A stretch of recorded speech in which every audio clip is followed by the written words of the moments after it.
segundo bloque de este viernes 26 de septiembre. Estamos en Todo por Hacer, el streaming del grupo Paternal. Y como es habitual, el cambio temático del primer bloque al segundo es bastante violento. Nos vamos de la política internacional, aunque lamentablemente no nos vamos a poder ir del todo de los números que son tan cruciales en esta época materialista y crasa que estamos viviendo, pero queremos arrancar discutiendo un aspecto muy sensible de las políticas culturales a las que estamos sometidos, y digo sometidos con alguna intención porque somos muchos los que pensamos que hace bastante tiempo no estamos en condiciones de disfrutar las políticas culturales del gobierno, así como otras políticas las estamos padeciendo también. Y para charlar sobre esto tenemos tres invitados en este segundo bloque. La tenemos a Natalia Videla Peña, que es productora audiovisual, tiene más de 20 años de trayectoria en la industria cinematográfica, fundó la productora Magma Cine hace 25 años y luego el movimiento audiovisual. Tiene extensísima participación en festivales internacionales con sus trabajos como directora. Los vamos a pasar por alto, no porque no sean importantes, sino porque son muchos. Lo tenemos también a Daniel Pensa, que es actualmente el presidente de CAIC, la Cámara Argentina de la Industria Cinematográfica, es vicepresidente segundo de la Academia de Artes y Ciencias Cinematográficas, de la Argentina, y docente de la carrera de Diseño de Imagen y Sonido de la FADU en la Universidad de Buenos Aires. Está también Hugo Castro Fau, que en la escuela secundaria los conocíamos por un nombre más corto, que era simplemente Hugo Castro, pero en la industria es más conocido por su doble apellido, factotum de Lagarto Cine, asesor jurídico de la Asamblea Federal del Instituto Nacional de Cinematografía y Artes Visuales. Igual que Daniel, igual que Natalia, un extenso currículum como productor en la industria cinematográfica que vamos a pasar por alto de vuelta, no porque sea poco importante, sino porque es demasiado extenso. Lo decía, tenemos a tres figuras destacadas del ambiente del cine. El ambiente del cine ha estado en el candelero por razones que tal vez ustedes y yo me sumo, si estamos de acuerdo en eso, no hubiéramos querido que lo esté. Es uno de los tantos sectores de la política pública que están afectados por el axioma de no hay plata, por el falso axioma de que no hay plata, que hay que traducirlo como no hay plata para ciertas cosas, no hay plata para las cosas que el anarcocapitalismo considera superfluas, pero más bien nosotros, y por eso los tenemos como invitados, lo vemos desde la perspectiva absolutamente contraria, ¿no? Entendemos que si vale la pena la vida en común es porque nos cuidamos entre todos, nos ayudamos entre todos y disfrutamos entre todos, y el arte en buena medida tiene que ver con esa dimensión trascendente de la vida que parece estar completamente ignorada en este momento. Y querría tal vez arrancar 2 minutos por esta cuestión más abstracta y antes de entrar en los problemas, ¿no? De ver ustedes como profesionales de este arte, ¿cómo ven su papel en la sociedad, más allá de contarnos las actividades particulares que están y cuáles son los desafíos que este nuevo entorno les plantea? A ver, ¿arranco? Dale. ¿Qué papel tenemos en la sociedad? A ver, somos quienes permitimos y aseguramos de alguna manera desde la sociedad civil que nuestros ciudadanos y ciudadanas puedan acceder a discursos audiovisuales diversos. Esa es casi centralmente la función de un cineasta en el sur del sur, cineasta que puede ser productor, director o guionista, y esto tiene mucho que ver con, vamos un poco a lo internacional, con una convención que es la Convención de la UNESCO sobre Diversidad Cultural, de la cual Argentina es parte, y es la convención la que obliga al Estado argentino a asegurar a sus ciudadanos el acceso a discursos audiovisuales diversos, no solo a un solo discurso hegemónico.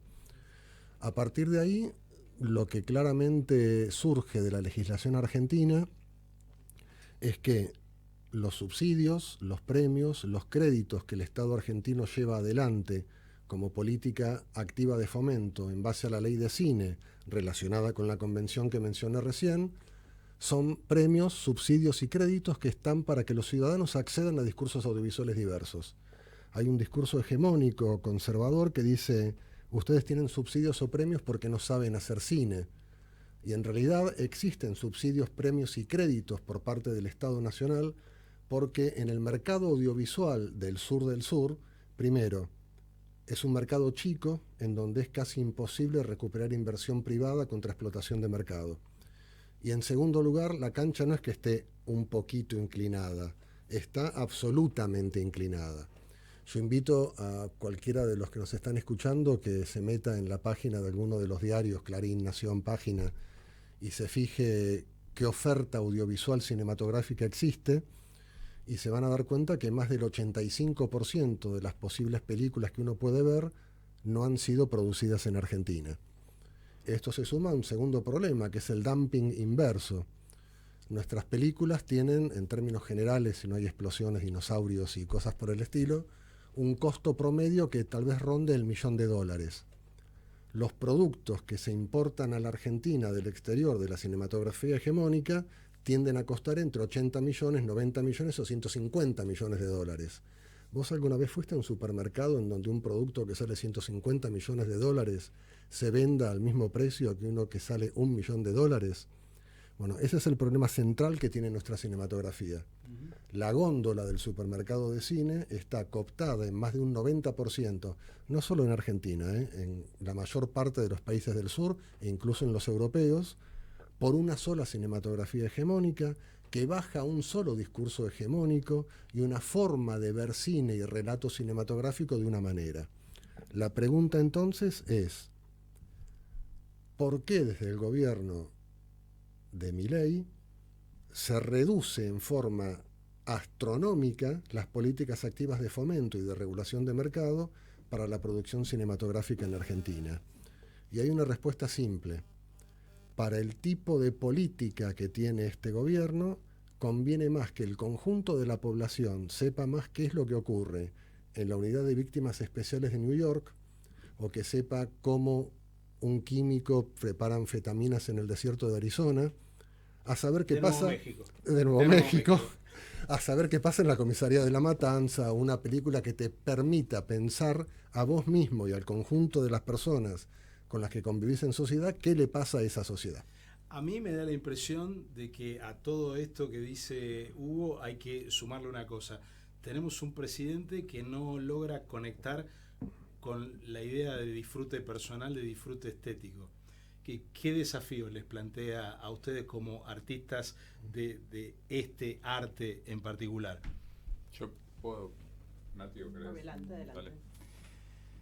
Yo primero, me gustaría, estoy esencialmente de acuerdo con lo que plantea Hugo, y creo que es así, y lo que vos decís sobre nuestro actual presidente del Instituto de Cine también es así, lo cual genera impotencia, tristeza, un poco de gracia también, ¿no? Hay que permitírselo, hay que permitirse reírse de los si no estamos muertos. Pero nosotros estamos sufriendo esto desde hace muchos años, Uh-huh. Digo, porque si creemos que el problema del cine son el último año y medio, chao, no vamos a salir más, porque cuando se vaya esta gente vamos a caer en los mismos errores que caíamos antes. Entonces me parece, a pensar con que basta con que se vayan para que todo esté solucionado. Y no va a estar solucionado. Uh-huh. Entonces creo que tenemos que ser sinceros con nosotros mismos. Cometimos muchos errores, permitimos muchas cosas. El cine se fue degradando de a poco. Es difícil revertir una situación en poco tiempo que se fue degradando durante los últimos, 15 años. Yo hago hace 26 años que hago cine profesionalmente y 30 que hago cine. Y se fue degradando día a día. Y es importante esto que planteaba Hugo, ¿no? En todo el planeta, salvo en 3 o 4 países no participa el Estado en la ayuda pública para generar esa diversidad audiovisual. ¿Por qué nos seguimos preguntando si es necesario o no? Acá es algo, uno siente que retrocedemos. Ahora, yendo a la actualidad, ¿cuál es este momento? ¿Cómo nos sentimos? Yo puedo hablar en representación de la Cámara de Empresas, frustrados, con mucho miedo de desaparecer muchos, tratando de reconvertirnos, no sabemos hacia dónde. Y yo creo que hoy nuestro mayor desafío, voy a tratar de no ser irresponsable en lo que digo, pero un amigo me decía, si vos tenés un mono adelante y sabés que no te va a entender, entonces no le hables al mono, ¿viste? Yo creo que nuestro desafío no es hablarle hoy a la administración del Inca, nuestro desafío es hablarle a la gente que durante muchos años, por alguna razón, y nosotros nos tenemos que hacer cargo de algo que no tenemos muy claro qué, perdió confianza en nosotros, ¿sí? En el cine argentino, se despegó de nosotros como productores, como realizadores. Creo que eso es lo que tenemos que recuperar. Si recuperamos eso, lo demás va a venir solo.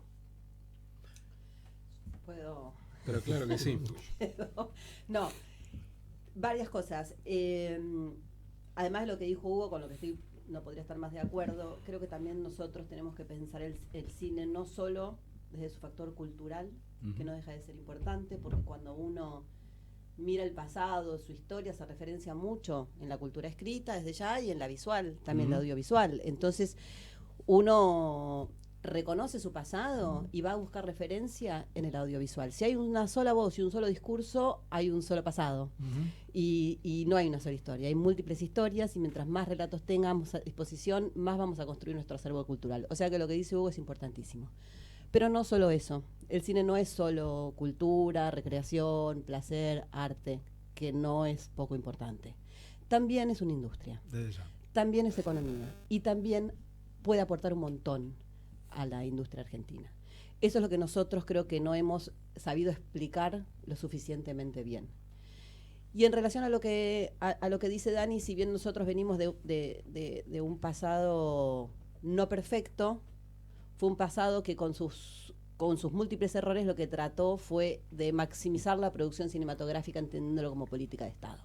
En el medio se hicieron las cosas mal, o muchas cosas se hicieron bien, en realidad se dio acceso a un montón de gente, y después, para mí, desde mi diagnóstico, no se hizo el esfuerzo suficiente como para llenar esa caja que permitiera producir en el volumen que se producía. Entonces eso hizo que nuestras producciones se deterioraran, tal vez en su calidad. No hacíamos películas como hacíamos tal vez en un principio, porque cada vez teníamos más gente para menos fondo, porque además lo que mayormente nutre el fondo cinematográfico son las salas de cine, el corte de tickets, como decimos nosotros, que eso también fue decreciendo con el tiempo. Entonces teníamos un problema, que teníamos cada vez más gente incluida, lo cual está buenísimo con política de Estado, pero menos plata para esa gente. Entonces ahí se arma como todo un cuello de botella, que como resultado tiene, en parte, o como parte de resultado de lo que dijo Dani, es consecuencia de eso. Entonces nosotros lo que tenemos que entender o tratar de hacer comprender es que una política activa cinematográfica también genera una industria activa, y esa industria activa también genera beneficios industriales y económicos para el país. Y no es una cosa que se nos haya ocurrido a nosotros, es una cosa que está ocurriendo en todo el mundo. Cada vez se le da más importancia a la producción audiovisual, cada vez los estados nacionales, regionales, provinciales ponen más plata para que la gente vaya a filmar a las distintas locaciones, distintas localidades, porque entienden que eso genera un derrame en la sociedad, porque para nosotros que hacemos cine tal vez ya está algo muy sabido, pero tal vez para el que no hace cine no sabe que cuando uno, o sea, todo lo que uno ve en la pantalla está pensado y pagado, absolutamente todo. Y ese rodante final, que por lo general uno pone el saltear, si se toman el tiempo de ver todo ese rodante, toda esa gente que apareció es gente a la que se le pagó. Y esa gente contrató gente además, para hacer lo que hizo, porque esa gente no es sola, va a contratar. Entonces el cine genera un derrame hacia otros sectores enorme. Entonces cuando vos te vas a un pueblito, a algún lugar, es el kiosquito, el catering, el del transporte, el que te da el vestuario, el abogado, el escribano, el que te hace un corte de ruta, no piquetero, sino para filmar. El que arregla con el gobierno local para poder interrumpir el tránsito. Bueno, el de acá, el de allá, entonces genera como un derrame que es muy virtuoso. Y además, y con esto les doy la palabra a mis compañeros, cuando vos decías que no hay plata, es cierto que en el país no hay plata, pero te voy a dar una sorpresa. En el Inca hay un montón de plata que no se está ejecutando. Entonces, no es una política, no es porque no hay plata, ni porque los niños del Chaco tienen hambre, no tiene absolutamente nada que ver con eso. Primero, porque el cine, el Instituto de Cine, no se financia con la plata de los niños del Chaco, se financia con la plata de las entradas de audiovisuales, un impuesto que va directo al Fondo de Fomento Cinematográfico, que por ahora tiene bastante plata, pero porque está subejecutada, porque no les interesa hacer películas, como dice Hugo, no les interesa que haya películas. Entonces no hacen películas y tienen un montón de plata como nunca, y esta gestión, adivina cuántas películas hizo con esta gestión, ¿cuántas se hicieron? Si tuviera que arriesgar lo primero que me viene a la cabeza, te diría 0. Cero. Dani pone cara porque dice, okay. Pero yo pensé que estaba exagerando cuando dije 0. Con plata de esta gestión, puesta por esta gestión para hacer películas, lanzaron concursos, hicieron, nadie tiró una toma. Sí se pagaron después. Por eso, financiada 0. Después sí devuelve subsidios a películas estrenadas, que eso es como el caballito de batalla del que se agarran ellos, porque además dan información muy falsa y muy que te confunden, muy confusa. Entonces dicen, no, nosotros liquidamos tanta plata, pagamos, pero son cosas que ya venían sucediendo.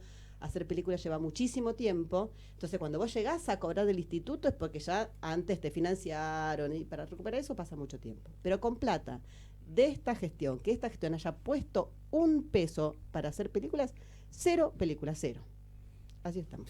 Vos sabés que cuando trajiste la imagen esta que todos tenemos presente del rodante final de las películas, que sobre todo ahora en el mundo de las plataformas, la plataforma misma te evita mirarla, ¿no? En general yo siempre fui de los que se quedó en el cine hasta que se apagó el proyector.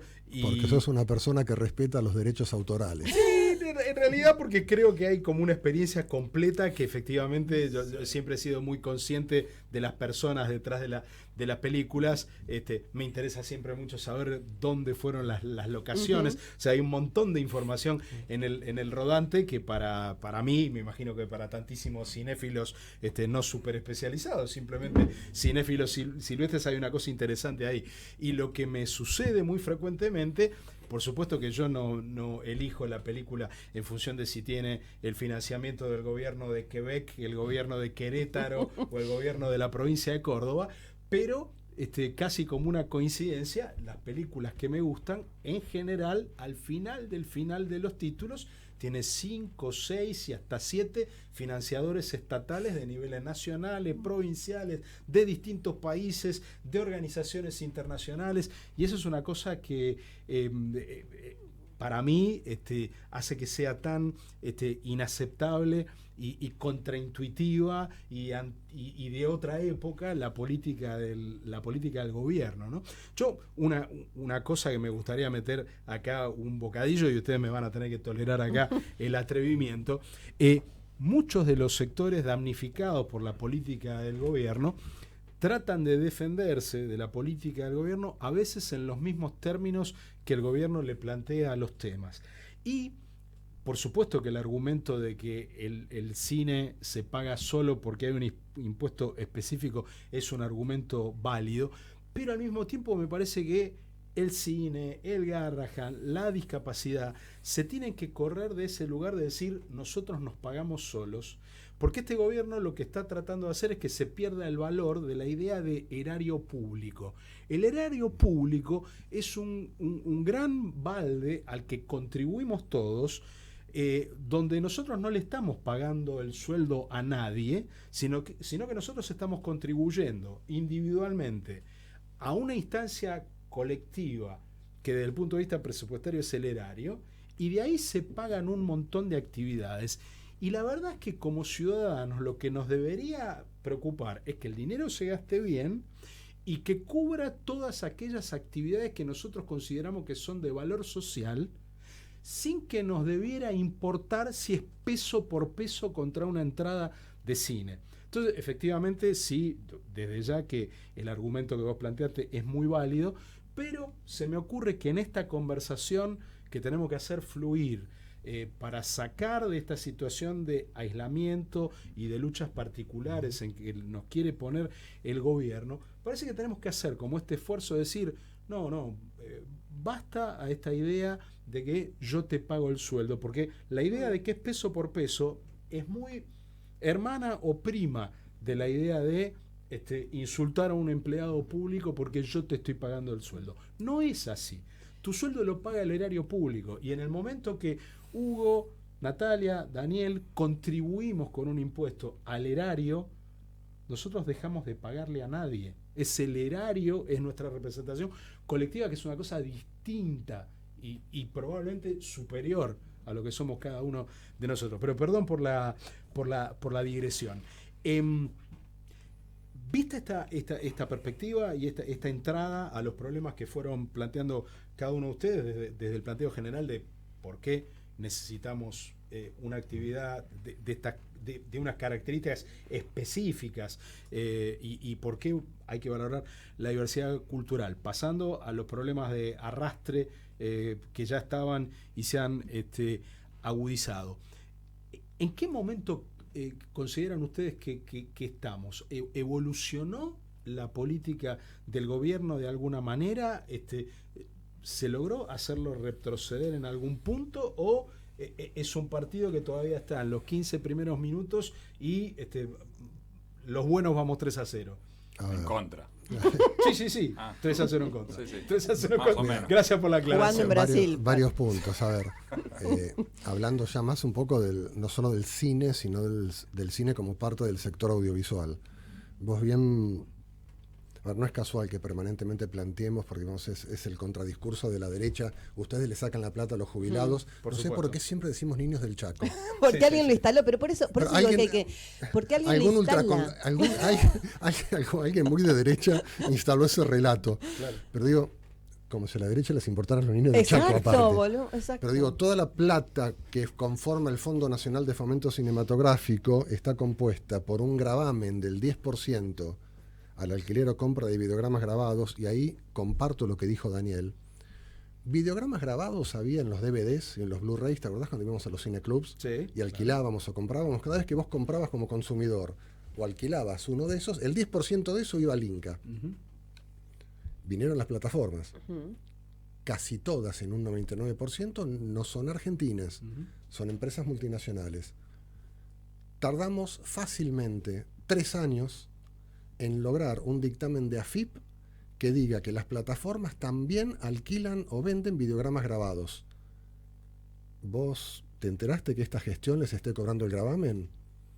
¿Vos te enteraste que la gestión de Alberto Amago y Reculo Fernández les haya cobrado este gravamen? Tampoco. Entonces, el gravamen que fija la ley para las plataformas es una deuda Ujú. que tiene este gobierno y el gobierno anterior y el gobierno de Mauricio también. Ujú. Y es importante darse cuenta que cómo nosotros corretribuimos al erario público. Por cada peso que el Instituto Nacional de Cine, a través del Fondo Nacional de Fomento Cinematográfico, aporta para que la cancha no esté tan inclinada, el cine le devuelve 6. Nosotros, en los mejores momentos de la industria, teníamos 350.000 puestos de trabajo en blanco y de calidad, que se sumaban en total con los indirectos a 650.000 puestos de trabajo. Hoy estamos en una de las situaciones más críticas de la industria en toda su historia, con directores y guionistas que no tienen que dirigir o que guionar en su gran mayoría, productoras que están cercanas a la quiebra, y relaciono esto también, como dije al principio, con lo audiovisual. Parte de las políticas de Estado en todos los países que más o menos tienen algo de soberanía audiovisual aportan a la formación de audiencias, a que las audiencias puedan no solamente querer ver Terminator porque es lo único que ven durante toda su vida desde la primaria, secundaria y universidad, sino entender que hay discursos audiovisuales diversos. Yo nunca me olvido cuando Agustina, mi hija, a los 4 años, un día viene y me dice, papá, quiero un papalote. Yo me quedé mirándola. ¿Qué carajo es un papalote? Claro, caí en cuenta que veía demasiado Cartoon Network, Disney Channel. La nevera. La nevera, hasta que apareció Canal Encuentro. Y a partir de ahí un montón de chicos de Argentina y chicas empezaron a decir barrilete. Eso es también una política pública bien orientada a la formación de audiencias. Dijiste papalote y pensé en Silvio Rodríguez, pero evidentemente el sesgo que tenemos acá alrededor de esta mesa no nos ayuda. Daniel, ¿cuáles son los principales reclamos que tiene la Cámara en este momento como tal? Más allá de lo que ya sabemos que son puntos conflictivos en general en el cine, en el gobierno. Específicamente la Cámara, ¿qué está reclamando hoy como prioridad? Está muy bien. Nosotros venimos reclamando muchas cosas que no están funcionando, pero creemos que hoy la urgencia y el reclamo es constante. Lo que pasa que el desoírnos también es constante, es apoyar la producción. Apoyar la producción es que la gente pueda salir a trabajar. ¿Cómo sale la gente a trabajar? Porque hay diferentes mecanismos de financiación de una película, pero cuando vos trabás todos, aunque digas que existen, cuando vos me das un préstamo, pero es casi parecido al que saco en un banco, cuando vos sabés que una película cuesta, como decía Hugo, $1 millón acá en Argentina, promedio, y vos te quedás con $2 por entrada, vamos a hablar en dólares, que es una moneda, $2 por entrada, y vos sabés, entonces tengo que meter 500.000 espectadores. ¿Cuántas películas argentinas metieron 500.000 espectadores en los últimos 5 años? 10. No, evidentemente el mercado no nos permite recuperar y por eso existe el subsidio. Pero antes del subsidio están las herramientas de financiación. Y hoy el Inca cerró la puerta a todas las herramientas de financiación. ¿Cuáles son las herramientas de financiación? Los créditos. ¿Los créditos cómo? Los créditos como los que marca el espíritu de la ley de cine. Créditos blandos para poder producir. Porque hay algo aparte que la gente nunca se enteró, porque puede ser muy técnico, pero voy a tratar de ser sintético y claro. Recién Natalia dijo, nosotros tardamos 2 años en hacer una película, 3 años en hacer una película. Pero cuando gastamos el dinero, que puede ser hoy, yo gasto 100 pesos hoy. Yo cuando recupero el dinero dentro de 2 años con el subsidio, lo recupero a valor histórico. A mí no me actualizan nada por inflación. ¿Sí? Y eso nunca nadie lo dijo. Nosotros, la inflación en los últimos 20 años nos destruyó. Hay un montón de empresas con un montón de producción, incluso producción exitosa, que esa ayuda pública, que al principio parecía ser una ayuda pública virtuosa, se iba desvaneciendo y desapareciendo con la inflación. Entonces eso tampoco la gente lo sabe. Ahora, vos acabás de introducir una idea que yo la había asociado poco con los reclamos del sector, que es la idea de crédito. Sí. Y de pronto, ¿no? Yo pensaba, cualquier actividad productiva distinta del cine que reclama crédito, bueno, se comprende rápidamente la naturaleza del reclamo, porque lo que se busca es que haya un gerente de banco que se siente con el dueño de un taller de San Justo y le pida algunos papeles, le ofrezca una tasa, se regatee y se acuerde algo. No había asociado tan naturalmente la idea de crédito a la actividad productiva, como decía Natalia, que desarrollan ustedes, y a una actividad que uno no la asocia con el banco. Me imagino que los directores de cine no se sientan como el propietario de un taller de San Justo con el gerente de la sucursal para pedir plata una película, y por eso es más importante el rol del Estado. ¿Me equivoco ahí? No, primero es el productor el que se sienta. Y es la empresa del productor la que corre el riesgo.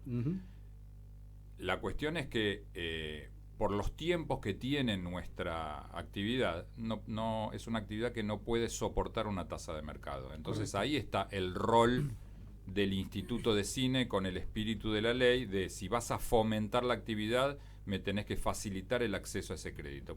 ¿Cómo se facilita? Muy simple. Esa tasa tiene que estar subsidiada. Claro. Yo no pido otra ayuda más que dame el crédito, pero dame una tasa que yo pueda afrontar. Si te interesa que se desarrolle mi actividad, claro, que no es lo que parece.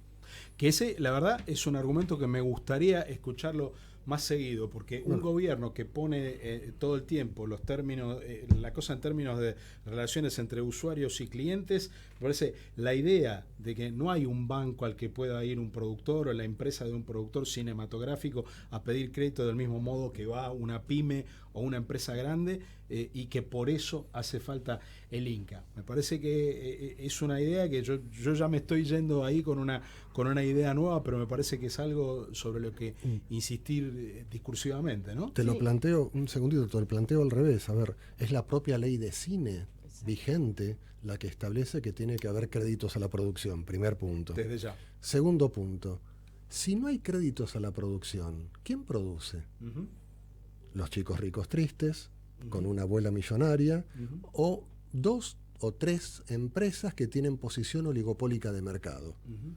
En los momentos en donde el Instituto Nacional de Cine tuvo adelante políticas de crédito, que debieron ser mucho mejores, en esto le doy la mano a Daniel, todos podíamos producir. Y entonces, cine era desde la película más independiente, hecha en documental, contando la historia de una persona y su problemática personal, como, no sé, Los curas casados, hasta Homo Argentum. Uh-huh. Entonces, cuando tenés una política cinematográfica que permite en los hechos concretos que todo ese abanico y que todas las distintas formas de producción, desde las más independientes hasta el abanico, en Argentina hubo un abanico importantísimo de pymes que producían cine, pero no solamente en el AMBA. Hubo políticas de Estado que llevaron adelante la formación de pymes en todas las provincias del país. Todo eso se destruyó. Uh-huh.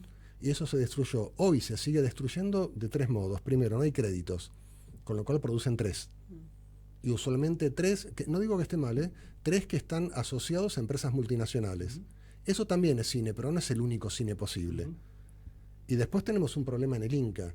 Del mismo modo que Milei gobierna por decreto de necesidad y urgencia, la ley de cine, cuando se le hizo en los 90, fue tan virtuosa que organizó un sistema de gobierno del Inca encabezado por el presidente del Inca, designado por el presidente de la Nación, la Asamblea Federal con todos los secretarios de cultura del país y el Consejo Asesor, que está compuesto por actores, por técnicos, por productores, por directores y por representantes de los secretarios de cultura de las provincias. Consejo Asesor y Asamblea Federal vienen planteando, tal cual lo establece la ley, cuáles son las políticas de fomento que tiene que tener el instituto.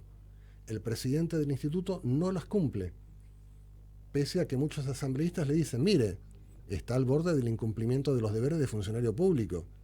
Y si usted utiliza el fondo de fomento para otras cuestiones distintas a las que nosotros planteamos, también es malversación de fondos públicos. Pero del mismo modo que mi ley, con decreto de necesidad y urgencia, te saca una reforma constitucional que fue la ley Bases, más abajo, más chiquitito, más en el ente público no estatal, hoy por hoy pasa lo mismo. Todos ustedes tienen actividad en la industria, y una de las cosas que omitíamos por tiempo son todos los festivales a los que ha ido Natalia. Me imagino que detrás de la posibilidad de producir aquello que se muestra en los festivales y de ir a los festivales ha habido apoyo estatal en estos años. ¿Cuán importante para esa parte de la actividad es el Inca y este gasto cero? ¿Cómo se está traduciendo en las imposibilidades actuales? Mira, el Inca siempre tuvo muy buenas políticas de fomento, siempre tiene una pata floja en lo que es distribución y promoción internacional. No es que no la haya tenido, sino que dependiendo de las gestiones ha sido mayor, menor, ahora es absolutamente nula como todo. La proyección internacional de una película es muy importante y además yo siempre me peleo con el presidente del Inca cuando dice películas que no ve nadie. Y eso es de una ignorancia enorme, porque las películas las ve un montón de gente. Lo que pasa que ahora los consumos culturales son diferentes, sobre todo los audiovisuales.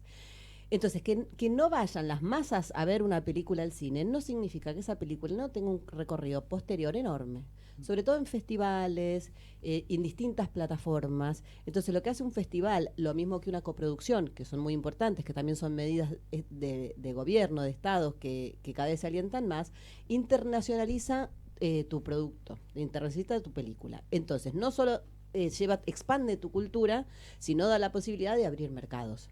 Entonces es súper importante. No ha sido tan fuerte la política en el Inca en cuanto a la internacionalización, y ahora es nula. Pero hay otros países, por ejemplo Chile, tienen Cinema Chile, que es una agencia que promociona el cine internacionalmente, y el cine chileno se posicionó un montón. Agencia mixta, Sí, privada, exacto. estatal. Sí. Pero cuando uno pone plata en eso reditúa en beneficios. Digo, como decíamos recién, cuando el Estado pone plata en cine, el productor se da vuelta y toda esa plata la desparrama en distintos rubros, no se queda con esa plata. Esa plata que pone el Estado vuelve a la sociedad, y además, como es una actividad que es controlada, en blanco, con trazabilidad bancaria, es toda plata en blanco que genera impuestos. Entonces digo, tanto nacional como internacionalmente el apoyo del Estado es fundamental, y esas políticas, como la de formación de audiencias que hablaba Hugo, está probado que traen beneficios. Y digo, yo cuando aparece el reggaetón, la gente decía, ¿qué es este esperpento? Y después te terminás acostumbrando y hasta te parece que está bueno. Entonces, con el cine, cuando uno está tan bombardeado con el cine de efectos, efectistas, de la cosa del amor romántico, ¿no? Empieza a comprar esos discursos en contra de uno mismo, tal vez. No tiene una capacidad de reflexionar y pensar otra cosa. Pero si a vos te acercan a otro menú y uno empieza a modificar esos consumos culturales, y cambia radicalmente la forma de consumir cine. Entonces digo, todas políticas en todos los aspectos de la producción cinematográfica, exhibición, distribución y todo, es muy importante la aparición del Estado. Yo te puedo decir una cosita, sumar a esto que decía Natalia, hay algo que los políticos no nos entienden y tratamos de decirlo de hace muchos años, que es el cine es uno de los mejores vendedores de la marca país. Exacto. Y cuando Messi abandone, que ojalá pasen muchos años, digo, no va a haber muchas, viste, el tango va a seguir, algún deportista, y el cine está siempre. Vos fíjate que ahora tenemos representantes de San Sebastián, tuvimos en Berlín ganando un premio, en Cannes, en todos los festivales más importantes del mundo. Nosotros ponemos un pin en el mapa para decir, acá está Argentina, ¿no? Hace un año, un poco más, me acuerdo que leí un artículo de cuánto había crecido el turismo en Turquía a partir de las apariciones de las series turcas. No lo entienden. Como dicen ellos, no la ven, ¿viste? Pero digo, es tan simple de ver eso, porque la marca país cuesta mucho vender afuera, cuesta mucho dinero, claro y nosotros no lo hacemos gratis. Bueno, yo iba a agregar, pero ya prácticamente lo trajiste vos. Yo voy a traer nada más que un concepto específico de las relaciones internacionales.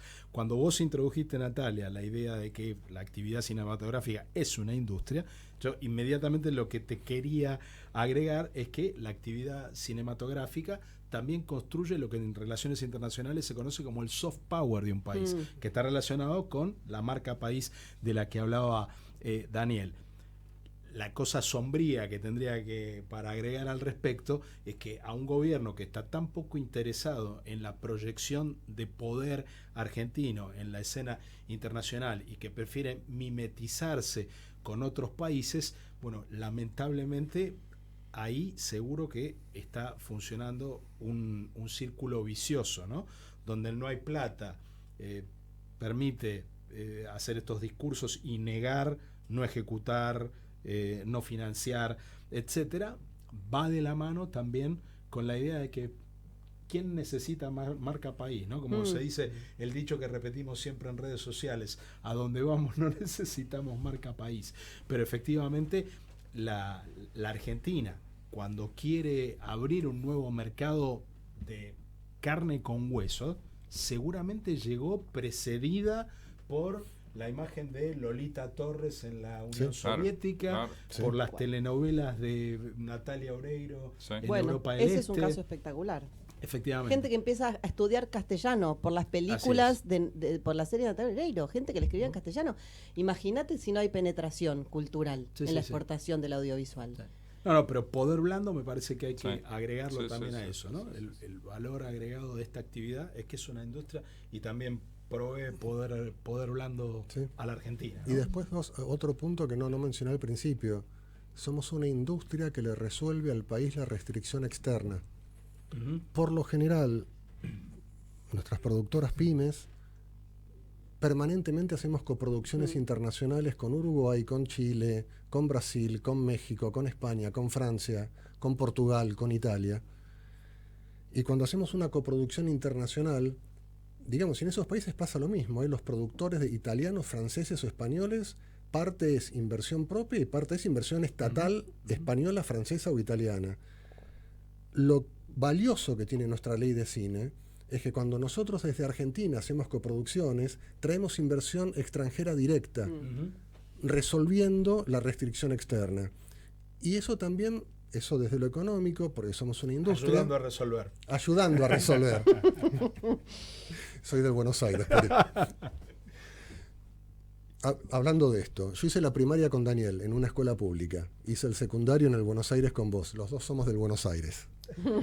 No hacía falta decirlo, pero bueno. No nos vamos a poner insoportables. Ahora, yo soy un hijo de la clase media argentina. Yo también. Nati también, Dani también. Los tres somos productores de cine. Esto es algo que pudo ocurrir en la Argentina.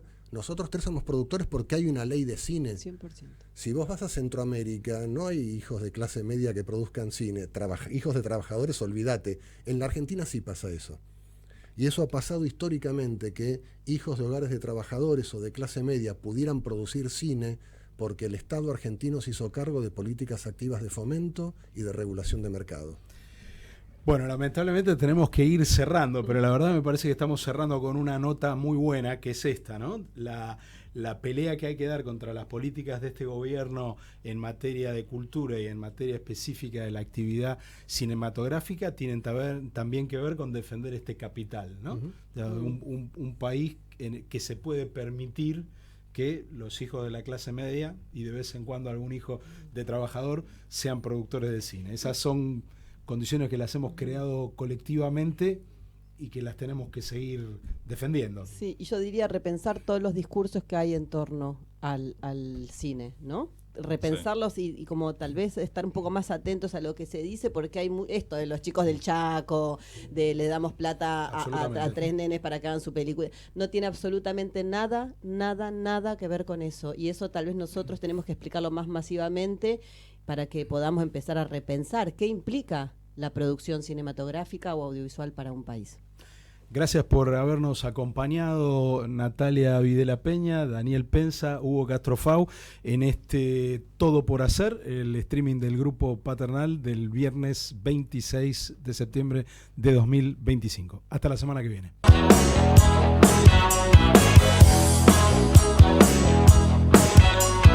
Habrá un tiempo en que volverás a sentir, soñarás con soles de 3 colores.